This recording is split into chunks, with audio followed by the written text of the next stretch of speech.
આગામી 7 દિવસ ગુજરાતમાં મધ્યમથી ભારે વરસાદની આગાહી હવામાન વિભાગ દ્વારા વ્યક્ત કરવામાં આવી છે।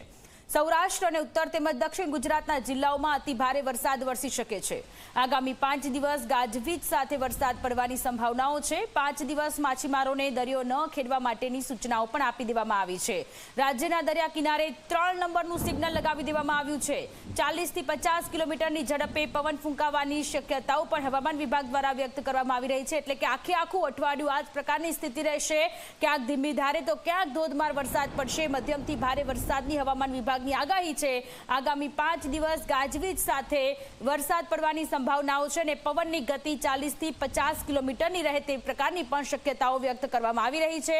તો દરિયા કિનારે 3 નંબરનું સિગ્નલ લગાવી દેવામાં આવ્યું છે। માછીમારોને દરિયો ન ખેડવા માટેની પણ અપીલ।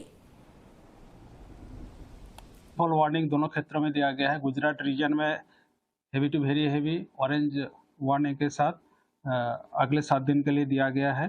और सौराष्ट्र कच्छ के लिए आज हेवी रेनफॉल वार्निंग है आइसोलेटेड प्लेसेस में और येलो वार्निंग के साथ।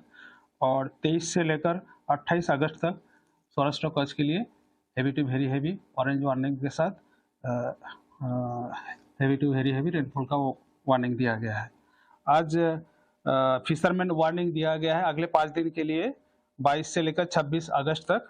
इसमें डे 1 में जो squally weather with wind speed 40 to 50 kilometre gusting to 60 kilometre प्रति घंटा में रहेगा। कल विंड स्पीड थोड़ा बढ़ेगी, मतलब 23 अगस्त के लिए विंड स्पीड 45 टू 55 किलोमीटर प्रति घंटा गस्टिंग टू 65 किलोमीटर प्रति घंटा में रहेगा।